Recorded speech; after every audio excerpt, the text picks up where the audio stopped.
Okay, my little researchers, this is my second attempt at making this video for you about why going further than Google, because the last time I did it, all you could see was my face and not my screen. So hopefully it'll work this time and I'll get this uploaded for you. Alright, so what I'm going to attempt to do is make a little bit of a video for you that covers some search techniques rather than just using Google. I know that a lot of you, when you are given something to research, your first instinct, and it's mine as well, is to open Google up and put in your query in here.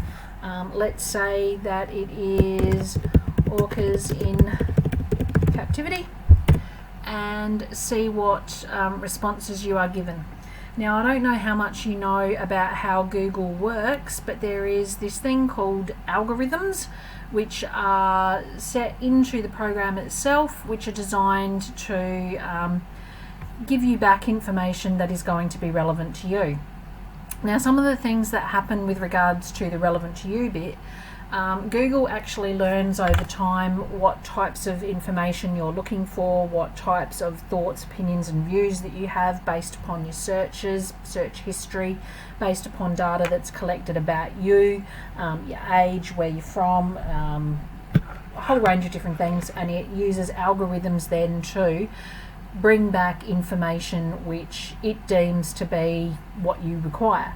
So as I was talking about in class today, if you get on there and you are very interested in American politics and you keep searching for Donald Trump and a stolen election, it will start sending you information that supports that point of view, and that will be what pops up into your news feed and into your Facebook feeds and all those kinds of things over a period of time, so that it almost becomes, self-fulfilling, that you then, or self-fulfilling prophecy, that you start to believe it more because that's what you see more.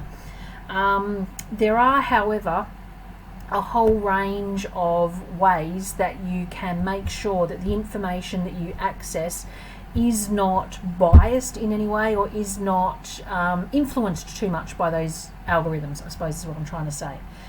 So Research Project is all about learning some of those different research type skills, how you can check for credibility, reliability and validity, etc. of your information.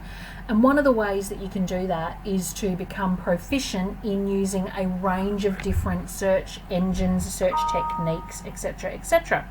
And that's what I'm going to try and run you through a little bit of here. So here we've got 573,000 results from orcas in captivity, and I'm just going to quickly copy that because I'll use that same search later on. The first thing that's come back is a Wikipedia. Then we have some organisations, Wales, the Dolphin Project, National Geographic, etc., etc.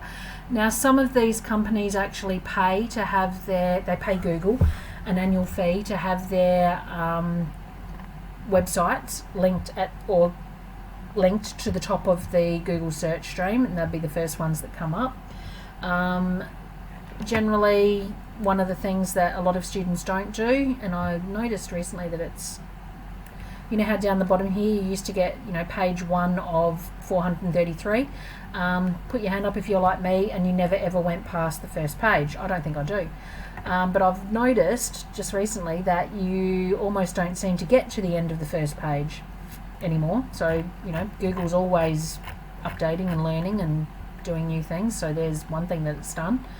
One of the ways that you can narrow down these 573,000 different results, because I don't know about you, but I don't have time to check all of those, use the options over here or the tools over here. You might, for example, change to an advanced search and look for these particular words, but look for things that have been updated only up to a year ago.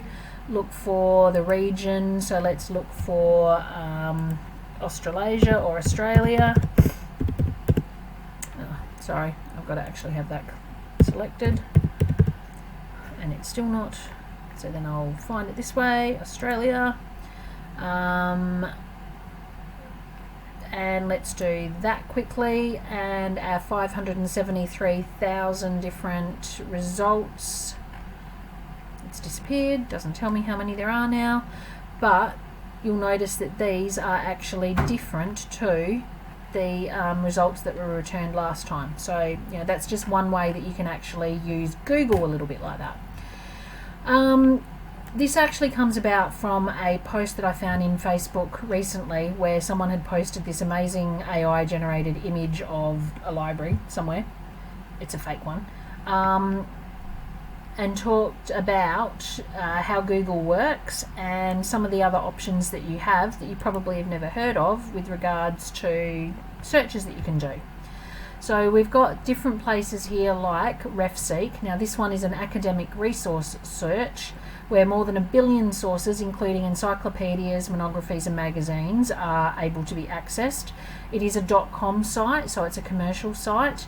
It's also one that's not able to be used through our school system, but it's one that you might be able to have a go at from home in your own time.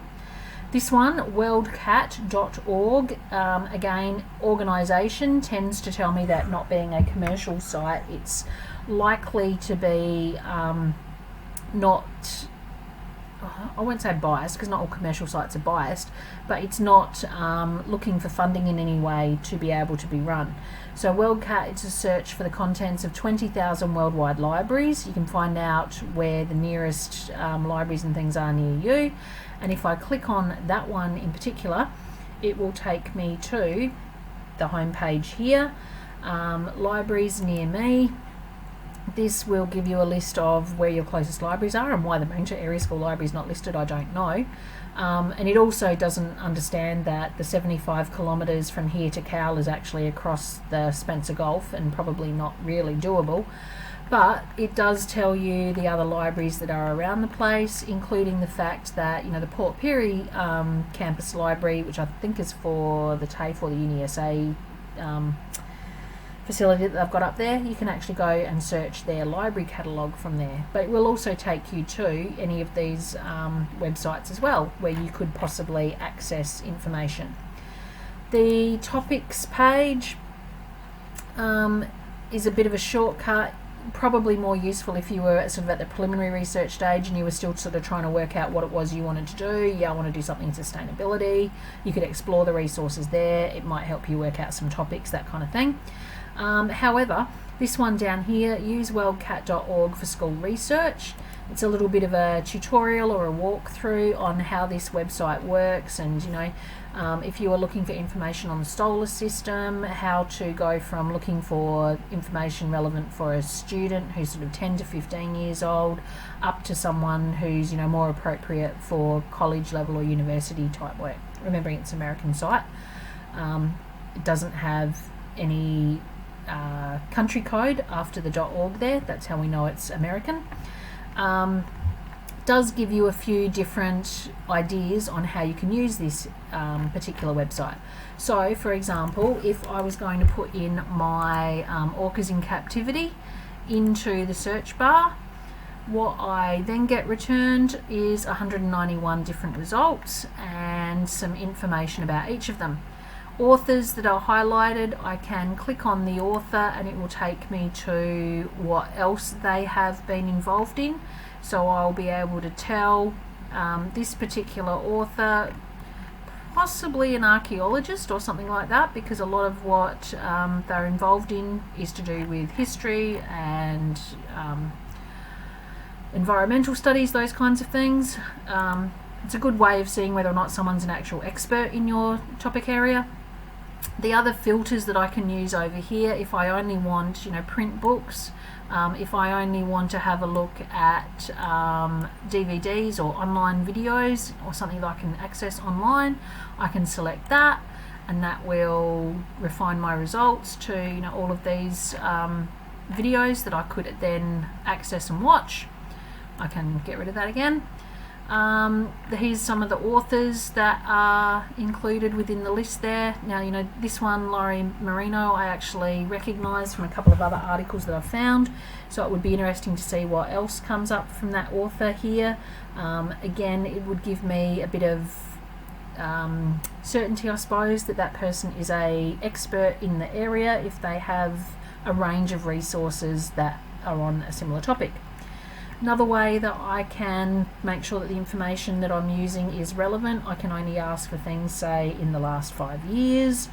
And again, audience, if I want information that would be suitable for everyone, I would leave it at all.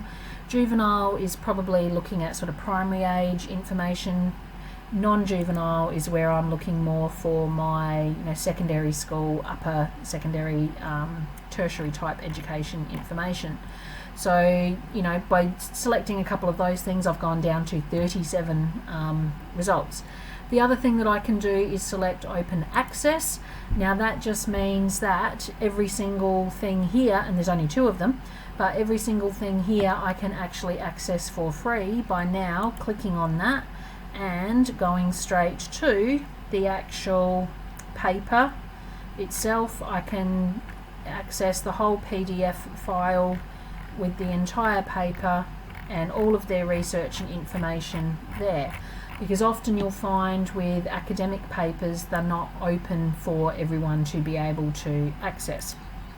You will find some tips on how to maybe find some of those things in one of my other videos that is linked on our Teams page. Okay, so one of the other things that I wanted to show you with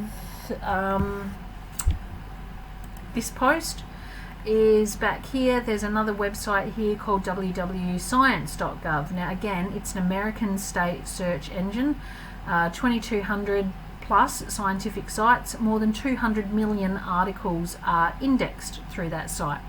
So if we go to another page, and this time, what was it called again? Science.gov.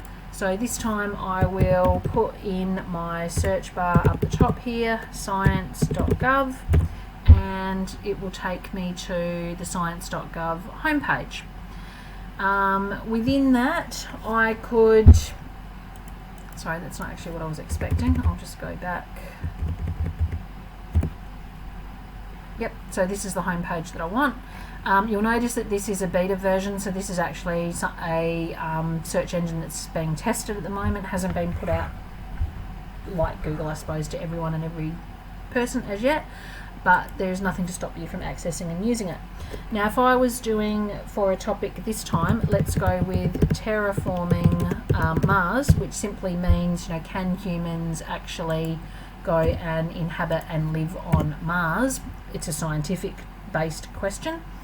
What I am able to do is find a range of articles, 277 results, a bit more of a, I suppose, focused result than if I put that same search string into Google, where I'm over 5 million results. And some of the results in Google will be for a board game, they will be for computer games, they will be magazines and comic strips, all kinds of things. Whereas in science.gov they're actually going to be scientific papers. Again, by using some of this search capacity over the side here, I can do things like I can pick the date range that I want the information to come from. So something like terraforming Mars, we know how quickly technology is moving, so I'm going to bring my search string up to only things from 2020 up to 2024, and that has immediately taken me down to 39 or 38, whatever you want to see there, of results instead of the couple of hundred that I originally had. Some of the other things that I can do with regards to this one, here's my public access. So these are 13 articles that I can click on, find the whole article, the whole PDF. I can print it out, I can read through it, I can do whatever I want with it then.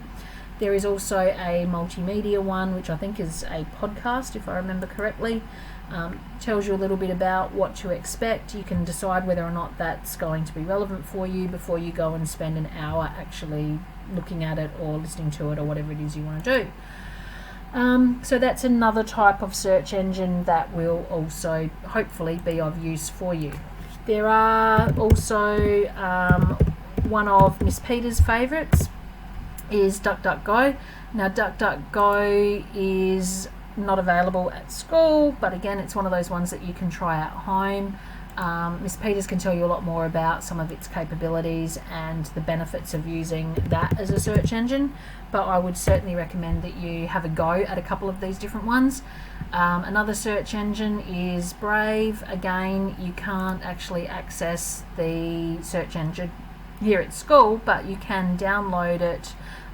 You can then use it through your phones, through your devices, whatever. Again, it helps with your searching to help narrow down the information that you're going to get. It helps with the credibility and the reliability and the validity of the information that you are going to get. Things like science.gov also means that you are going to come across more peer-reviewed information. Now, peer reviewing is also an interesting topic to have a look at. What does it actually mean? You've probably heard us talking about peer-reviewed research at some stage. What that actually means, Google it. The definition, it's a process of subjecting an author's scholarly work, research or ideas to the scrutiny of others who are experts in the same field. So, for example, if you're a mathematician and you've come up with this incredibly new idea about how to measure time, and it's different to whatever anyone else has done before, they would find experts in maths in that field to go through all of your research, look at how you conducted your research, the results that you got, whether or not it's replicable, can it be,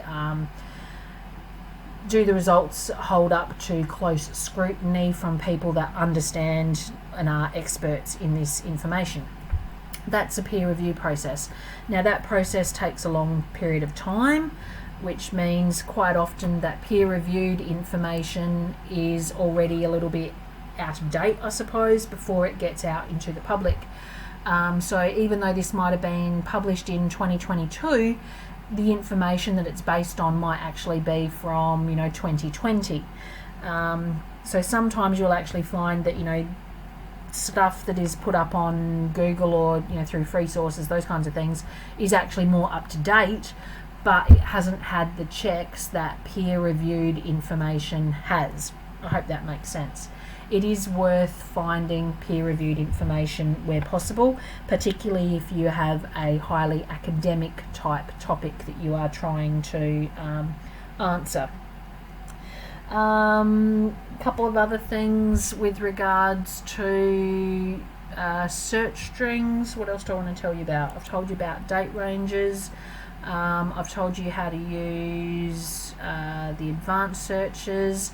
Don't forget that you can use all of the qualifiers and things like using quotes, and you can use and, you can use not, you can use plus.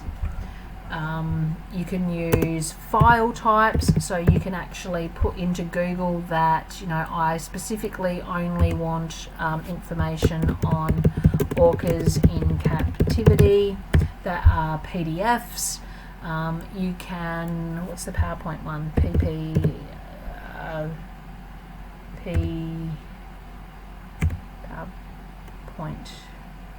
No, I can't remember what it is. That come back in a specific file type, so you can tell Google that I actually want only PowerPoints, or I only want PDF type documents, or I only want film extensions, file extensions, etc., etc. So use some of those types of things to your advantage as well. The other thing, and the final thing that I would say with regards to incorporating and using some of these types of searches, Make sure that once you have had a go at some of these, that you do a logbook or a journal entry which talks about how you have incorporated different search engines, different search techniques, different limiters that you've used, like setting the date ranges, checking on your author credentials, checking for the validity and the reliability, doing some of those types of things, and make that a reasonably detailed logbook or journal entry as well, because that will really help you hit some of those performance standards for both your folio. It will also give you more insight and more that you can draw on to help with your evaluation, which will be done right towards the end of term 3. Okay, I hope some of that was useful. I think I've covered everything that I wanted to, having had to redo this video. Not too sure that I got everything that I wanted in there the first time. I think I did. If I think of anything else, I'll tell you about it in class, I'm sure. You'll all get sick to death of listening to me talk. Okay, I'll leave it at that. Good luck, and please get out there and get into your research, remembering that you've only got about 5 weeks now to become the expert yourself in your topic and in your field. Good luck, everyone. See you later.